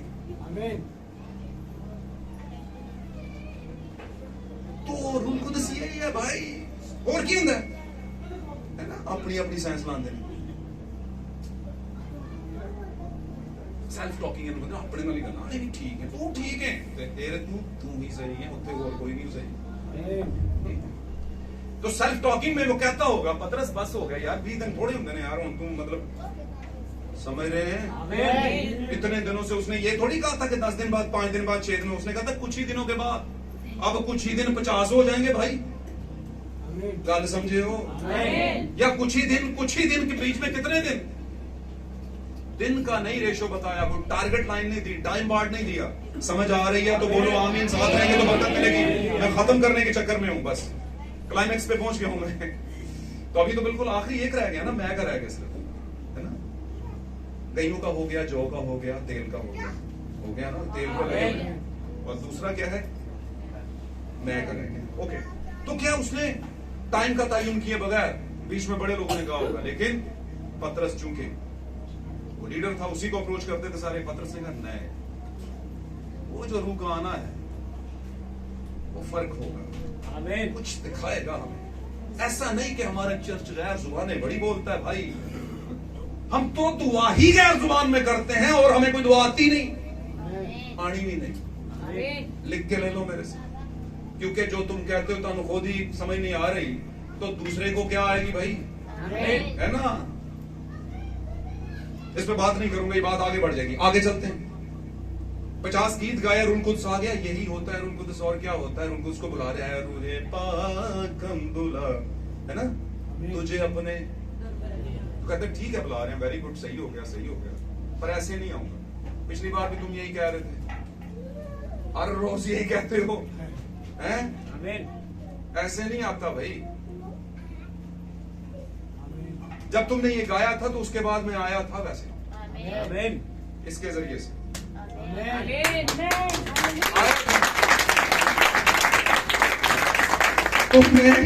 तुमने सुना भी मुझे कि मैं आ गया हूं, मेरी आहट भी सुनी, मेरी फीलिंग भी की, है ना, लगा कि कुछ है, लेकिन उसे आने नहीं दिया। मैं तो ठक ठक ठक ठक ठक, है ना, तेरे दिल के दरवाजे पर खड़ा हुआ क्या करता हूं, कलीसिया खटखटाता हूं। अगर तू अंदर से बुआ खोल दे, अंदरों तू बंद कीता, मैं नहीं कीता होया, फिर भी कही जाती मोमन मेरे, यीशु मेरे दिल दे अंदर।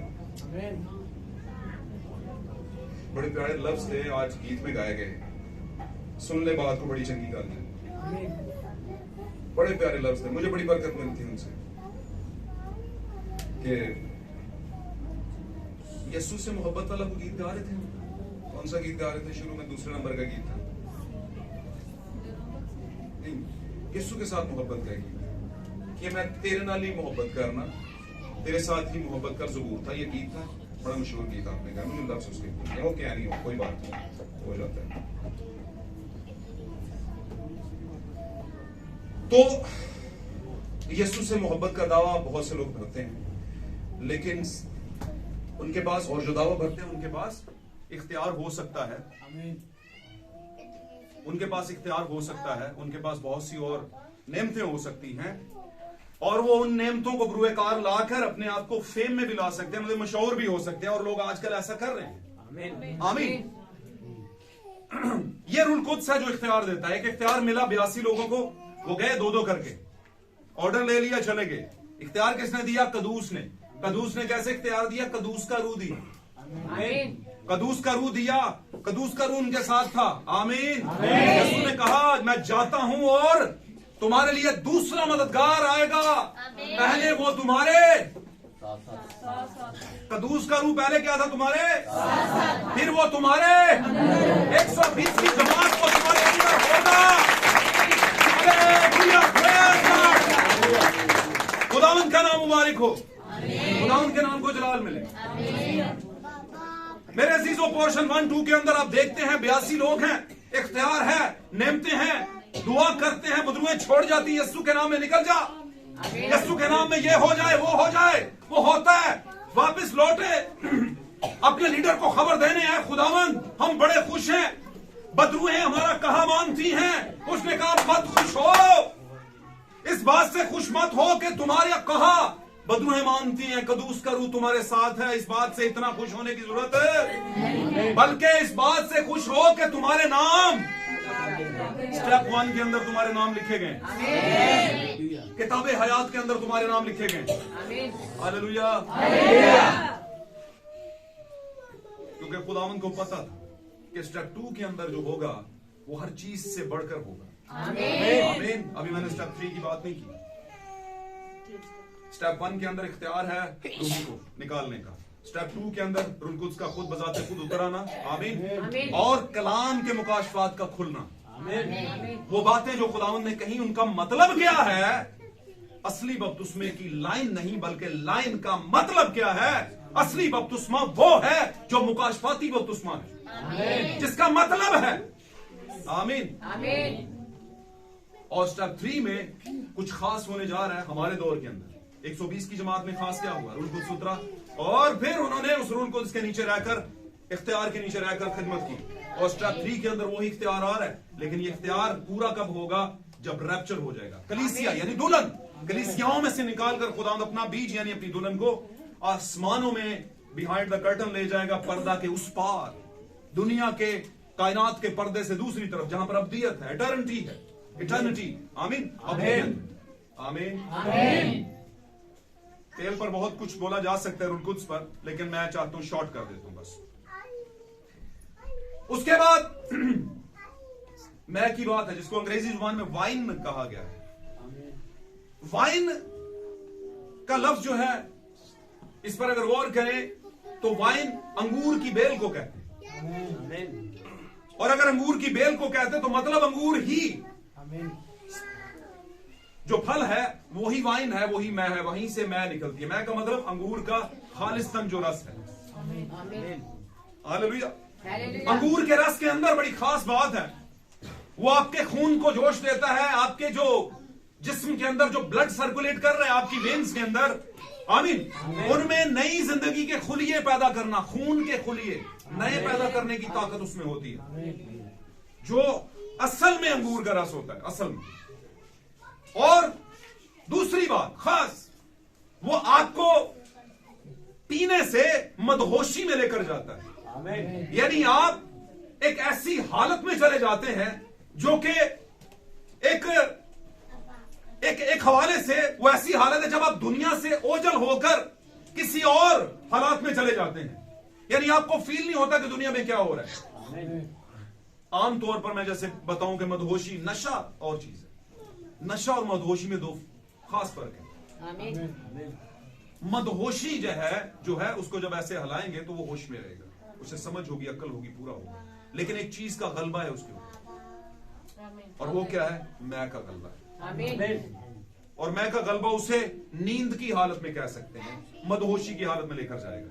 ये सिंबॉलिक बुक है, book of revelation the symbolic book है, एक अलामती किताब है। इसमें मैं का भी एक मतलब है, रूह कुद्स का भी एक मतलब है, जौ का भी एक मतलब है, और गंदम का भी एक, गइयों का भी एक मतलब है। आमीन। हालेलुया। हर चीज का एक मतलब है, इसलिए इसको मतलब मिले। तो जब रूह कुद्स उनको मिला आमीन।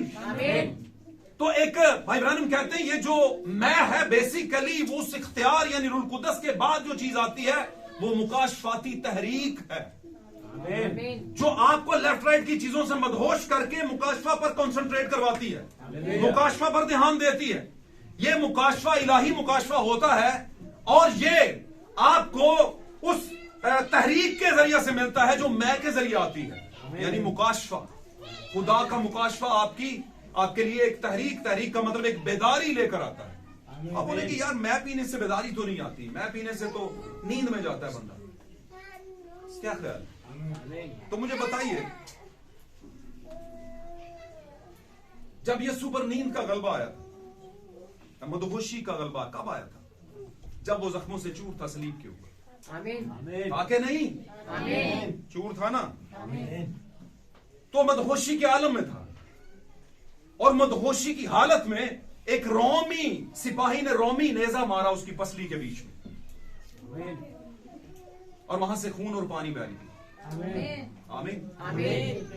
जो कि दुल्हन की तमसील है, जो कि जिंदगी के बाहर आने की तमसील है ना। जैसे आदम की पसली से उसकी बीवी निकली, ऐसे ही यीशु मसीह दूसरे आदम की पसली से सलीब पर से उसकी दुल्हन निकली। और मैं आपको बताता चलूं इस बात को इस मैं के साथ टैग करते हुए, मैं को समझाते हुए, मैं एक तहरीक है, एक मुकाशफा है। आमीन। तो मैं बताता हूं, खुदा यीशु मसीह खुदा में से निकला, यानी यीशु मसीह खुदा का मुकाशफा। वो ट्रू वाइन था, इसलिए उसने दावा किया अंगूर का हकीकी दरख्त, I am a true vine, मैं सच्ची जड़ हूं, अंगूर की सच्ची बेल मैं हूं और तुम मेरी। हालेलुया। और इस डाली पर कोई और फल नहीं लगेगा, मुकाशफा लगेगा, वाइन लगेगी, मुकाशफाती तहरीक लगेगी। और जब तहरीक आती है तो फिर खुशी आती है, जब तहरीक आती है तो फिर जोश आता है। हालेलुया। मैं जब पीता है कोई तो जोश में आ जाता है, और ये वो वाली मैं नहीं जिसको आम तौर पे आजकल लोग उसके साथ कंपाइल कर रहे हैं शराब के साथ, ये वो वाली नहीं। आमीन। इस बात को बिल्कुल आपने ज़हन में इस तरह नहीं लेना। पाक कलाम पॉजिटिव चीजें लेकर आता है, नेगेटिव नहीं लेकर आता। आपकी जिंदगी को नेगेटिव नहीं बनाना चाहता, बुरा नहीं बनाना चाहता, आपको अच्छा करना चाहता है। तो यहां पर जो मैं है वो है खुदा का मुकाशफाती तहरीकी काम। तहरीक उर्दू का लफ्ज है, आपको शायद समझ ना आए, तहरीक लफ्ज निकला है हरकत से। आमीन। और तहरीक को अगर इंग्लिश में बोलेंगे तो मूवमेंट इसे कहते हैं, और अगर हरकत को बोलेंगे तो इसको मूव कहते हैं। मूव करना, हरकत करो, बंदा मूव नहीं कर रहा। समझ आंटी गाल दी केड़े तरीके ना समझावा, समझा रहा हूं, आप समझ रहे हैं कि नहीं? साथ रहेंगे तो बरकत मिलेगी। God bless. तो तहरीक निकला है हरकत से, यानी एक ऐसा अमल आता है कि जब रूह कुद्स से उतर आया, रूह कुद्स ने किया आपको मुकाशफा दिया। जब 120 की जमात पर रूह कुद्स यानी तेल उतरा तो उनको फिर समझ आई मुकाशफा क्या था, मैं। और जब उनको मैं की समझ आई, मुकाशफा की समझ आई, तो वो जोश से भर गए, वो खुशी करने लगे। उनको परवाह न रही हमारे लेफ्ट राइट क्या हो रहा है, क्योंकि पास क्या आ गई थी, मैं असली वाली। मुकाशफा आ गया। अगर मुकाशफा आ गया तो फिर हरकत तो आएगी। हरकत आएगी। क्यों आ रही है हरकत? क्योंकि आई बिलीव इट, हम 100% इस पर ईमान रखते हैं कि ये मुकाशफा। हाबल के पास मुकाशफा था, इसलिए उसे डर कोई नहीं था। उसका मुकाशफा इतना खूबसूरत नहीं था। उसके मुकाशफा पर मक्खियां बैठ रही होंगी, गाल समझ रहे हो? उसका मुकाशफा क्या था? भेड़ का बच्चा ज़बा किया, उसकी चर्बी है ना, वो लाया रखा ऊपर, तो मक्खी तो बैठती होगी शायद, हैं? क्या ख्याल है? थोड़ा बहुत लहू भी, उसे पता था असली मुकाशफा है ये। आज ना लोगों को ओजरी पसंद नहीं आती है कि नहीं? बहुत नहीं आती, मुझे पता है। ये भी कोई खाने की चीज है यार, नहीं। गॉड ब्लेस यू भाई, आप तो मेरे वक्त क्यों ना, तो आपको तो मुझे भी पसंद है, ऐसी बात नहीं है। पर यहाँ पर मैं पसंद नापसंद की बात अपने ताल्लुक से नहीं कर रहा, मैं वैसे समझाने की घर से कर रहा हूँ। आगे चलते हैं। बहुत सी चीजें जो बहुत अच्छी हैं, बहुत ताकत वाली हैं, बहुत सही हैं, आपके लिए, आपके बदन के लिए बड़ी बेहतर हैं, लेकिन आपको पसंद नहीं होती। पुत्र क्यों खा ला स्मैल आउंदी की क्या ले पुत्र गोश्त खा लो नहीं मैंने नहीं ये खाना है, बटर खा लो नहीं ये नहीं खाना, वजन वजन बढ़ जाएगा, बातें करेंगे तो बातें फिर आगे ज्यादा निकल जाएंगी, वो नहीं कर। अच्छा तो क्या हुआ, बहुत सी अच्छी चीजें किसी को पसंद नहीं आती, और मजे की बात वो अच्छी चीजें देखने में उतनी अच्छी नहीं लगती, अगर वो देसी हो तो बिल्कुल भी अच्छी नहीं लगती, बाजारी तो वैसे ही अच्छी लगती है ना, बाबा तो रैपर शैपर कीता होंगे सोना जा अंदर भावे गांधी भरे आवे, और होता ऐसा ही है, होता साथ रहेंगे तो बरकत मिलेगी। तो क्या है, अच्छी चीजें, अच्छा मुकाशवा था हाबल के पास, ऊपर वो मुकाशवा था ना दिमाग में, जो लग रहा था कि नहीं यार खुदा किससे खुश होगा, उसने वही किया जिससे खुदा खुश होगा, तो उसके मुकाशवा पर मक्खियां बैठ सकती हैं, उसके मुकाशवा में भिनभनाहट और बहुत सी और चीजें हो सकती है ना, लहूलहान, ऐसी चीज के पास कोई जाना भी पसंद नहीं करता थे, आज मैसेज वाले को बैठना भी नहीं पसंद करता, ये दफा साइड पे कर दो इनको। वजह यह है कि जो ये कहते हैं वो हमारी समझ से कोसों दूर है। और आज ही को मैं पढ़ रहा था, भाई बहनों अपने एक मैसेज में कहते हैं वो जो बरगजीदा नहीं वो इससे सदियों दूर रहे, वो इसको नहीं समझ सकेंगे, वो इसको समझना चाहते हैं साइंस के बलबूते पर, और वो कहते हैं जो समझा जाए वो ही सही है। की ख्याल है? हाँ ये बात किसी हद तक ठीक है, लेकिन क्या इंसानी ज़हन खुदा के ज़हन से बड़ा है? नहीं बड़ा। क्या आज की डेट में ही आप पर सारे मुकाशफत खुलेंगे? नहीं खुलेंगे। आने वाले वक्तों में इसका रसूलों ने इंतजार किया कि हम पर कुछ उतरेगा, मुकाशफा उतरेगा सारा, तो वहां पर क्या हुआ, मुकाशफा उतरा, यानी मैं उतरी, ये मैं एक सिंबल है, और जब मुकाशफा उतरा तो लिखा है उनमें बेदारी आ गई, बेदारी का मुकाशफा बेदारी लेकर आता है। सच क्या है, वो जब जान जाता है तो जागो यार, ये था वो, वेरी गुड यार, ये तो मुझे पता ही नहीं था, अच्छा मती ठाई आपका बपतिस्मा, ओहो नहीं यार माल पहले बाप चुकी आती स्टोरी लिखी है, अभी ना लिखी है, पूरी स्टोरी तो फिर बनती है, सॉरी मैं स्टोरी कर दी, वाकया पूरा वाकया तो ये है, अद्धा ही पढ़ा के दही जाते हो, पूरा पढ़ाओ ना भाई, समझ आए फिर दो जरा बाइबल के सवालों का जवाब, हमारे ना देना भाई, हमें तो वैसे तुम नहीं कुछ समझते, और बाय द वे हम कुछ समझवाना भी नहीं चाहते, क्योंकि हमें जिसने समझना हमारे लिए उतना बहुत है, हम दुनिया से इज्जत नहीं पाना चाहते। दैट्स वाई इस वजह से हमें कोई प्रॉब्लम भी नहीं है कि हमें कुछ समझता है कि ना कुछ समझता है, क्यों नहीं समझता, कोई बात नहीं, हम पर जो है हम लागू है, हम पर वो हम जरूर करेंगे, जरूर सिखाएंगे, जरूर समझाएंगे। तो यहां पर 120 की जमात पर मैं यानी मुकाशफा उतरा, सबसे पहले रूल कुद्स, उसके बाद मुकाशफा, सबसे पहले ऑयल और उसके बाद मैं। और एक बात यहां पर कहता है, चलो बड़ी समझने वाली बात है, बड़ी समझने वाली बात जो कि हुई है और जिसके मैंने दोनों जगहों पे आपको वाकयात बताए, है ना। यूहन्ना की किताब में 70 जो चुने गए थे उससे पहले 12 मौजूद थे, है ना। आमीन आमीन करते जाएं। उनको इख्तियार दिया यानी रूह कुद्स दिया था, ओके। उस रूह कुद्स की कुदरत से, इख्तियार से वो सब कुछ कर रहे थे, आमीन। मुकाशफा कोई नहीं, मुकाशफा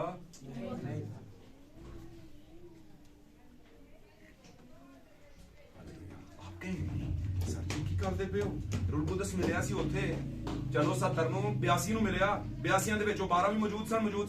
आमीन। साथ रहेंगे, सवालों के जवाब जो आपने करने हैं वो मैं खुद ही जवाब दे देना थानू। ओ भाई उन 12 में से 70 वापस चले गए, नो प्रॉब्लम, रूह कुद्स मिला था, 12 वापस चले गए, सॉरी 70 वापस चले गए, रूह कुद्स जो बाकी था उन पर तो था ना, आगे नहीं, आगे चलते हैं।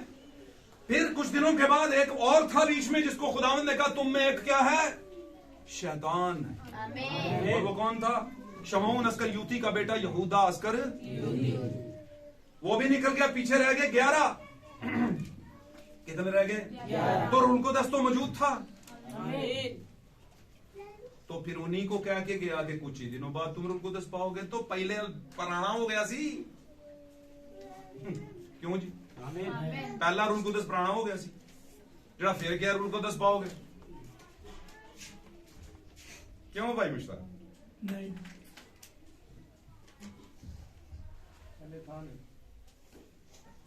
बहुत बड़ा सवाल है और इसका बड़ा सा जवाब नहीं, बल्कि बड़ा सा नहीं, छोटा सा जवाब।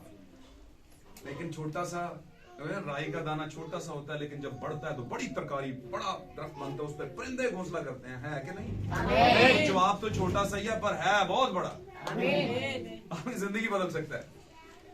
याद रखिए, यीशु मसीह ने कहा जब तक कोई रूह और आग से पैदा ना हो। समझे मेरी बात? रूह और आग से पैदा ना हो खुदा की बादशाही में दाखिल। तो रूह का बपतिस्मा तो उनको मिल गया था, एक बात। अब आग का बपतिस्मा रह गया। समझ आ गया? अब रूह कुदस दो तरह का है। स्टेप 1 के अंदर नेमतों वाला रूह, ध्यान ना सुननी, गल सुनोगे तो समझ आएगी। स्टूडेंट खास सुनो। सबसे पहले कौन सा मिला था? नेमतों वाला रूह, जो साथ साथ था अंदर। गल समझे हो? अंदर कब आएगा? जब आग के साथ आएगा। जब आग के साथ रूह उतरेगा तो वो फिर अंदर जगह पाएगा, और जब वो अंदर जगह पा चुकेगा तो रूह कुदस का मुकाशफा, उसकी मैं आएगी, और जब वो आएगी तो बेदारी आएगी, वो आपके लिए रिस्टोरेशन आएगी, तो आपके लिए बेदारी आएगी। हालेलुया। लोकी ना नेमत वाला रूप आगे कहते ने सब कुछ इत्थे रखा, इत्थे नहीं रखा। अभी बहुत कुछ है आगे जो आपने हासिल करना है। अब तेल और मैं का नुकसान ना कर, क्योंकि दुजियां दे तेनू कीमत ना मिल जाएंगियां। किसी मैसेज दे पादरी ने लग के स्टडी भी कर लोगे, किसी तंजीमी कलीसिया की बड़ी कलीसिया में जाकर जो भी खा लोगे वो भी मिल जाएगा। लेकिन ये जो दो चीजें हैं इनकी कोई कीमत नहीं, ये अनमोल है, बेश कीमत। ये सिर्फ अपनों को देता है वो। आमीन। सिर्फ अपनों को देता है। और याद रखिए, कुछ हासिल भी कर लिया तो प्रॉब्लम है। जब तक आपने मैं हासिल नहीं की तो कामिल नहीं होगा, क्योंकि रूह कुद्स के आने का मतलब ही है कि आपको कामिल मैं तक लेकर जाए। Hallelujah, hallelujah. एक बात कहता चलूंगा यहाँ पर, खास बात है। यीशु मसीह ने अपनी जुबान मुबारक से एक बड़ी खूबसूरत बात कही, सब सुनिए गौर से। उसने कहा नई मैं पुरानी मशकों में ठहर। समझ आंटी गाल दी? मैं फिर बोलता हूं, कलीसिया सुनो जरा गौर ना। यीशु मसीह ने खुद कहा नई मैं पुरानी मशकों में ठहर नहीं सकता। मतलब की है, क्या मतलब है भाई? मश्क कादी बढ़ दी है? चमड़े की, चमड़े की मशकें, आप भी मैं भी। इन मशकों को नया होना पड़ेगा, फिर नया मुकाशफा आएगा। मशकें नहीं है तो मुकाशफा आपको महंगा, क्योंकि ये प्रॉब्लम है भाई। उसने कहा तेल और मैं का नुकसान ना कर। तेल तो तेरे साथ साथ होगा, इख्तियार भी होगा, लेकिन मैं का केस फर्क है।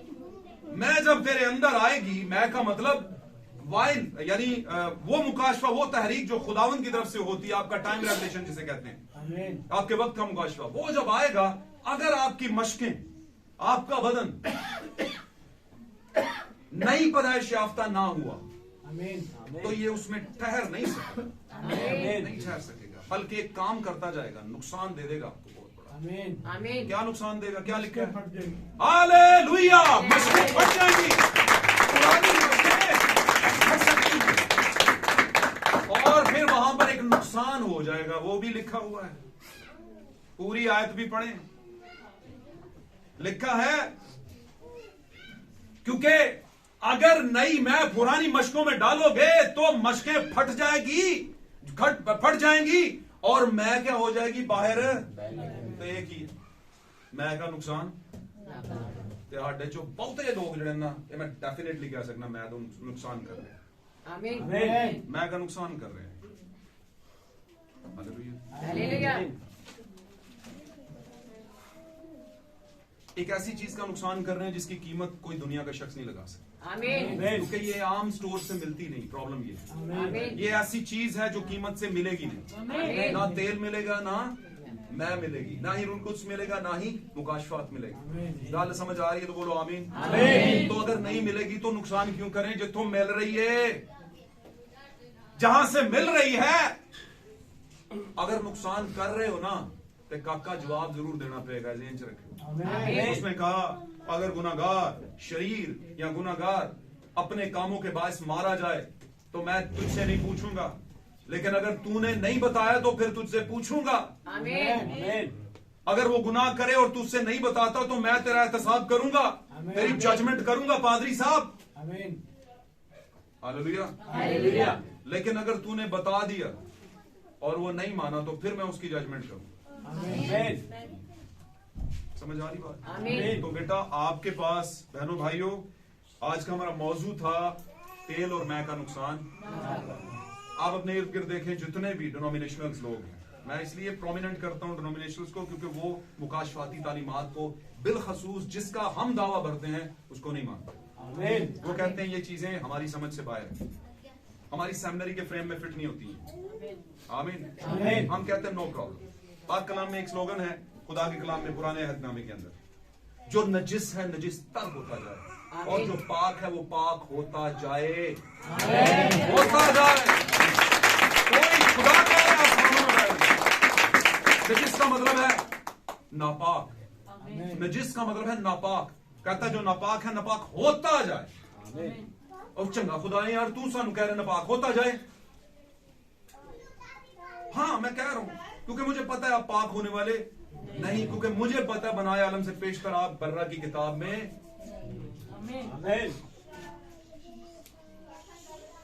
खुदावंद बेना डाकू जो था जब उसे मौका मिला तो उसने जाया नहीं किया। आप डाकू के साथ खुद को कंपेयर कर रहे हो भाईजान, व्हाइट कॉलर्स। आप डाकू की हैसियत के नहीं है। आपको उसके गंद नजर आ रहे थे, उसका कन्फेशन नजर नहीं आ रहा। उसने मौका नहीं जाने दिया। आमीन। उसने कह दिया कि हमने तो अपने गुनाहों के बायस ये सजा पाई है, यहां तक पहुंचे हैं, इसने तो कोई गुनाह नहीं किया। ऐ खुदावंद जब तो अपनी बादशाही में आए तो मुझे याद कर। What the words of God! जब तो अपनी बादशाही में आए तो मुझे याद कर। क्या हम में से हर एक किसी डाकू से कम है? हमने भी खुदावंद के हक पे बड़े डाके डाले। आमीन। खुदावंद के नाम को यहाँ चिपका कर हम कहते हैं ईसाइयों ने तो 1000 तरह के गंद जनाब रगड़े में लगाए होते हैं सब ने, कोई पीछे नहीं हटा। आमीन। लेकिन फिक्र मत करें, खुदावंद का जो बीज है, जो बीज खुदावंद का है, जो anyone who the seed of God, जितना जो भी खुदा के बीज हैं उनको नहीं छोड़ेगा। वो कर लें जो मर्जी, वो कन्फेशन करेंगे, वो एतराफ करेंगे, वो आएंगे वापस, क्योंकि वो उसका खून है, उसका लहू है। हालेलुया। जैसे यीशु खुदा का खून था। आमीन। और हम यीशु के खून हैं, हम उसके खून के जरिए से पैदा होते हैं। हालेलुया।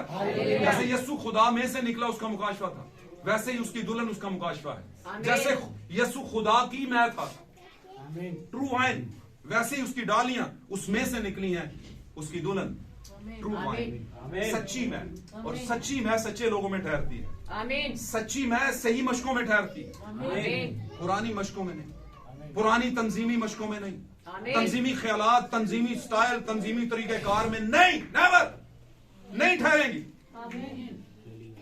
मेरे अजीजों पाकलाम कहता है आज ही कबूलियत का वक्त है, आज ही फैसले की घड़ी है। आमीन। और वाज बयान करता है हासिल कलाम यह है कि खुदा के हुक्मों को मान और तौबा कर और किनारा कर खुदा उनके गुनाहों से, दुनिया के गुनाहों से, और खुदावन की तरफ रजू ला। आमीन। आमीन। आज का मौजू बड़ा दिल को छूने वाला मौजू था, तेल और मैं का नुकसान ना। आप कहीं पर भी अजीजों अगर तेल और मैं का नुकसान कर रहे हैं, अपने आप को देखें और बंद कर दें इसको। आमीन। आमीन। हालेलुया। क्योंकि आप जब खुदा की हुजूरी में आते हैं तो आप पर एक बहुत बड़ा जो है वो फर्ज लागू हो जाता है। आमीन। आमीन। ये कलाम आपके लिए या तो पॉजिटिविटी लेकर आएगा या फिर आपके लिए वो बहुत बड़ी प्रॉब्लम लेकर आएगा। पाक कलाम में लिखा है जो नामुनासिब तरीके से खुदा की रोटी और मैं में शामिल होता है, आमीन, उसके लिए बड़ी कर्सिस है, बड़ी प्रॉब्लम्स है। वक्त के साथ इन चीजों का रिजल्ट निकलता जाता है।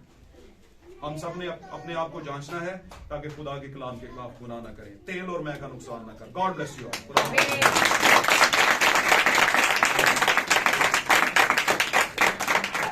आए मेरे अज़ीज़ों, हम अपनी आंखें बंद करते हैं, दुआ मांगते हैं इस कलाम के लिए जो सुनाया और सुना गया। और मैं गुजारिश करूंगा, हमारे दरमियान में हमारी अजीज बहन है, बहन शगुफ्ता यहाँ पर विराजमान है, मैं गुजारिश